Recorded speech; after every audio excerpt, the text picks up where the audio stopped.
Welcome to all BSc first year student. Now the today's topic is the vas differentiator. Vas differentiator मध्ये points बघा, तुम्हाला labelling सुद्धा दिलेली आहे. vas differentiator जी आहे त्याची पर्टिक्युलर लेबलिंग सुद्धा दिलेली आहे या फिगर मध्ये. टेस्टिस सॅक्सच्या बिलो मध्ये आहे vas differentiator. Okay, so now describe the vas differentiator. Vas differentiator are the pair of cylinder longitudinal tube situated on either side. जे vas differentiator आहे ते काय pair of cylinder longitudinal tube आहे आणि either साईडमध्ये present असते. Then त्या ठिकाणी वेंट्रल नर्व कॉर्ड जे असतात ते कोणत्या सिगमेंटमध्ये आहे 11 to 22.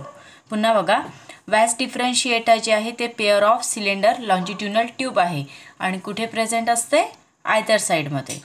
आणि वेंट्रल नर्व कॉर्ड जो आहे तो सिगमेंट 11 to 22 राहते. and these ducts remain enclosed within the coelomic space. तो जो डक्ट आहे कशामध्ये एन्क्लोज असतो सिलोमिक स्पेसमध्ये. कशामध्ये सिलोमिक स्पेसमध्ये. पुन्हा बघा, vas differentiator जे आहे त्याचा जो स्ट्रक्चर आहे त्यावरून लक्षात येतं की ते pair of cylinder longitudinal tube आहे. तुम्हाला फिगरमध्ये जी लेबलिंग आहे त्यावरून लक्षात येईल. So underline the word pair of cylinder longitudinal tube. And then ventral nerve cord कोणत्या सिगमेंटमध्ये 11 to 22. आणि डक्ट जे असतात ते रिमेन एन्क्लोज राहते कशामध्ये अंडरलाइन द वर्ड सिलोमिक स्पेसमध्ये. Okay, the next labelling is the epidermis. इपिडर्मिसमध्ये बघा त्याच्यामध्ये डिस्क्रिप्शन आहे इपिडर्मिसचं लेबलिंग जे आहे ते अप्परमध्ये दिसेल फिगरमध्ये. इजॅक्युलरी डक्टच्या बिलोमध्ये आहे इपिडर्मिस. ओके, बघा आता इपिडर्मिसमध्ये 10 सिगमेंट जी 10th नंबरची सिगमेंट आहे त्या ठिकाणी काय असते 10 segment the vas differentia comes out of the coelomic space and the enlarged forms much co-voluted mass is known as the epidermis. म्हणजे 10 नंबरची जी सिगमेंट असते 10 नंबरच्या सिगमेंटमध्ये जो काही vas differentia असतो तो कशामध्ये ओपन होतो कम्स आउट कशामध्ये येतो comes out of the coelomic स्पेसमध्ये. बघा पुन्हा 10 सिगमेंटमध्ये जो vas differentia आहे तो कम्स आउट होतो सिलोमिक स्पेसमध्ये आणि त्या ठिकाणी एक एनलार्जमेंटचा जो फॉर्म आहे त्या एनलार्जमेंट स्पेस किंवा मच कॉन्युलेटेड मास जे आहे अंडरलाइन करा वर्डला enlarge form and much convoluted mass त्याला म्हणतात इपिडर्मिस किंवा त्यालाच म्हटलं जाते स्पर्म वेसिकल्स.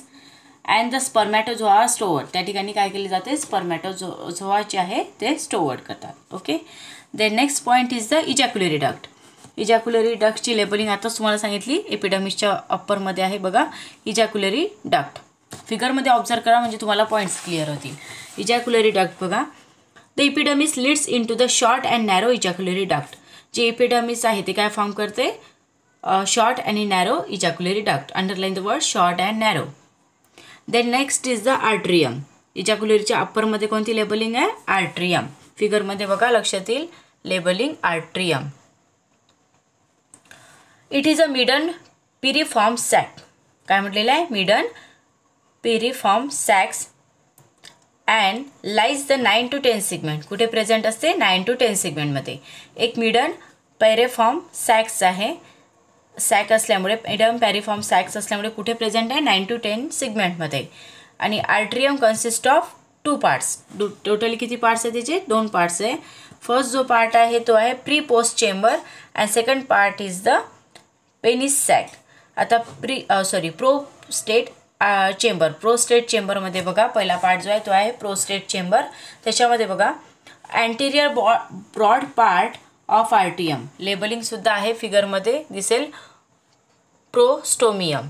ओके, तर प्रोस्टेट चेंबरमध्ये जो अँटेरियर ब्रॉड पार्ट असतो त्याला of the atrium. Its walls are thick. कशी आहे वॉल कशी असते थिक आणि muscular. Underline the word thick and muscular. Remain surrounded by numerous unicellular prostate gland. कशाने सराउंडेड असते ते unicellular and prostate gland. Okay, आता हा जो ग्लँड असतो तो कशामध्ये ओपन होतो prostate chamber by the cylinder duct. हा जो ग्लँड आहे तो ओपन होतो प्रोस्टेट चेंबरमध्ये by the cylinder डक्टने.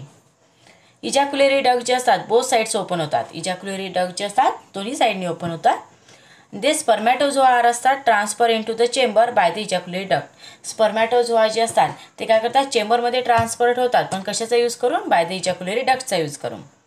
So the sperms are glued together by the prostatic secretion into the packets. जे काही स्पर्म्स असतात ते ग्ल्यूड होतात together by the prostatic secretion into the पॅकेट्समध्ये. or the bundles. Bundles are called as a spermatophore.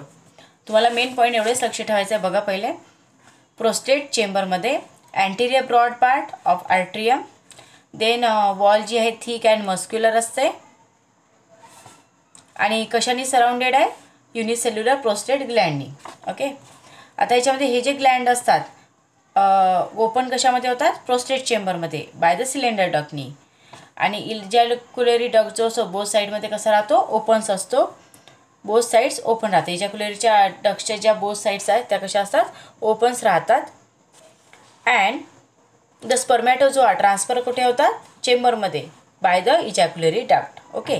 हा point इथपर्यंतच clear करायचा. ठीक आहे. So now in this lecture prostate chamber this topic completed. Thank you.